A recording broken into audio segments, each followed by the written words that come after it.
Olá, esse é um dos vídeos que tem uma importância muito grande na hipnose, que é o começo de tudo, que é o pre-talking, que é a conversa prévia que você tem com a pessoa antes dela topar passar por uma experiência de hipnose. Então no pre-talking você tem que passar bastante confiança e segurança para a pessoa, ou seja, você tem que criar um rapport muito forte com a pessoa. E você também vai passar as instruções para ela, tá?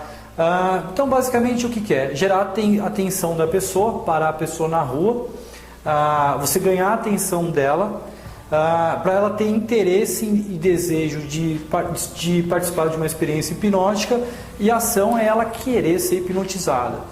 Nesse processo, você vai dar exemplos de transes naturais. Por exemplo, um que eu uso muito e tem uma aceitação muito boa, eu falo para a pessoa, olha só, vou te dar um exemplo de... porque a hipnose, ela vai trabalhar o seu subconsciente, não o seu consciente. E você participando de uma experiência hipnótica, eu consigo te dar um presente hipnótico no final. Ela, opa, um presente hipnótico? Opa, o que é isso? Eu consigo melhorar alguma coisa em você. Por exemplo, se eu vejo que a pessoa é nova, eu falo que eu consigo melhorar a memória dela. Por exemplo, olha só, já aconteceu de você estudar muito para uma prova, você estudou e sabia tudo, praticamente tudo naquela prova, e na hora que você foi fazer a prova na escola, na faculdade, simplesmente te deu um branco, você sabia a resposta daquela pergunta, mas te deu um branco assim tremendo, e naquele dia você entregou aquela prova sem responder aquela pergunta. Aí acabou o horário da prova, você foi para o barzinho tomar um refrigerante, alguma coisa, e a resposta daquela pergunta despenca no seu colo do nada. Na verdade, o que aconteceu? Né? Isso daí foi o seu subconsciente que te traiu. Então, no presente hipnótico, eu consigo fazer melhorar a sua memória. A pessoa, opa, tal, eu me interesso, tal. Ok. Um outro exemplo também que você pode dar para a pessoa é... Vamos supor que todo dia, quando você chega em casa, você pega a chave da sua casa e guarda num determinado lugar. Por exemplo, em cima de uma escrivaninha.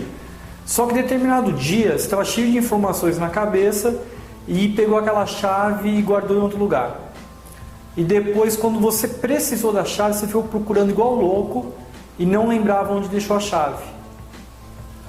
Sim, já aconteceu. Então, eu consigo melhorar a sua concentração e a sua memória para você não ter mais esse tipo de problema. Mas antes disso tudo, na fase que eu paro a pessoa, eu me dirijo à pessoa e falo, olá, tudo bem? Olha só, eu sou hipnoterapeuta e estou fazendo algumas demonstrações de hipnose aqui na rua. Aí geralmente a pessoa vai ter N reações, né? Mas tem que pagar? Não, pode ficar tranquila, é totalmente de graça. Na verdade, você conhece hipnose? A pessoa, já ouvi falar alguma coisa e tal. Olha, você já deve ter visto algo sobre hipnose na TV, né? Sim, já vi e tal. Olha, você pode ficar tranquila. O que eu vou fazer agora? A pessoa, ela vai ter alguns medos em topar fazer uma experiência de hipnose.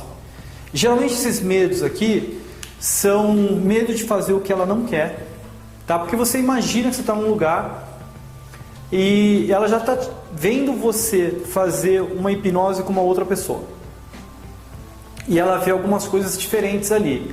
Então ela acha que se ela for hipnotizada, isso pode ser vexatório para ela. E você vai explicar, não vou fazer nada vexatório para você, você pode ficar tranquila. No final tem o presente hipnótico, aí está aquela parte da história do presente. Então você tem que convencer ela que ela não vai fazer nada que ela não queira. Na verdade, você é apenas um guia na sua mente. Na hora que tiver alguma coisa que eu sugerir que você não queira, automaticamente você vai acordar. Você pode ficar tranquila. Tá bom, tal, legal. E aí você pode até explicar um pouco da faculdade de crítica para a pessoa, que inibe dela topar fazer qualquer coisa que ela não queira, tá? Medo de perda do controle. A pessoa, mesmo contexto, a pessoa vê você fazendo hipnose com outras, ou já viu na TV a pessoa, por exemplo, comendo cebola pensando que era maçã. Então ela pensa que ela não tem o controle da situação. Você explica que não, na verdade você é apenas um guia na mente dela e ela tem um total controle da situação. Agora, só entre a gente, isso é verdade? Não, não é. Porque ela, de certa maneira, perde o controle da situação. Só que ela não precisa saber disso. A parte dela fazer o que ela não quer é verdade? Não, não é verdade. Mas ela também não precisa saber disso, né? Senão ela não vai querer participar do... E a gente também não vai agir a gente vai agir de forma idônea, né? A gente não vai fazer nada que a pessoa não queira.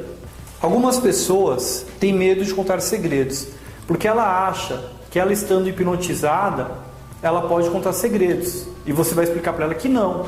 Porque a partir do momento que ela vai contar alguma coisa que ela não queira, automaticamente ela vai sair da hipnose. Porque a faculdade crítica dela vai tirar ela da hipnose. Isso é verdade? Não. Porque eu posso falar para a pessoa que eu sou, por exemplo, um amigo, uma amiga dela, muito querido por ela, e que entre a gente não tem segredos. Eu posso falar que sou um familiar dela, e ela pode me contar aquele segredo e eu vou guardar comigo.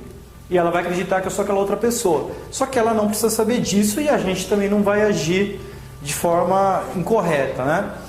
Medo de não voltar. Por incrível que pareça, tem pessoas que têm medo de ficar naquele estado de transe a vida inteira, né? Isso acontece? Realmente não acontece isso.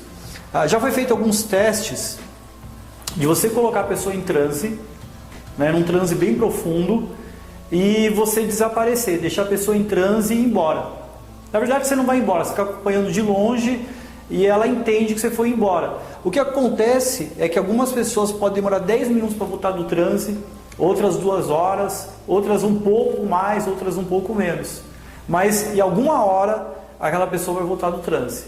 Bom, então é isso. O pre-talk é uma parte muito importante, que é uma parte que você tem que passar confiança e segurança, gerar um rapport muito forte com a pessoa para ela aceitar ser hipnotizada. Uma outra parte bem interessante sobre o medo que as pessoas têm em fazer hipnose, por exemplo, medo de perda de controle, tá?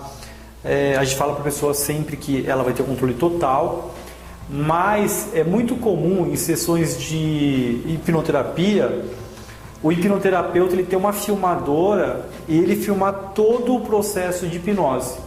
Porque se houver Porque quando a pessoa é hipnotizada, a maior parte das pessoas não lembra do que aconteceu na hora que ela estava em transe. Eles praticamente não lembram de nada, tem poucas lembranças, tá? Então, assim, para evitar da pessoa ser acusada de alguma coisa que ela não tenha feito, o hipnoterapeuta ele, geralmente ele filma toda a terapia para evitar esse tipo de problema, tá? Já aconteceu, por exemplo, não no Brasil, mas já aconteceu em outros países, do hipnoterapeuta ele ter se aproveitado sexualmente da cliente, né? E depois deu um rolo de processo e tudo mais. Ainda mais por essa profissão não ser homologada aqui no Brasil. Então, assim, por uma segurança do hipnoterapeuta, a gente filma toda a sessão de hipnose para que a pessoa não possa alegar que tenha acontecido algo que estava fora do script. E aí, gostou do vídeo? Então não se esqueça, curta o vídeo, compartilhe e se inscreva no nosso canal.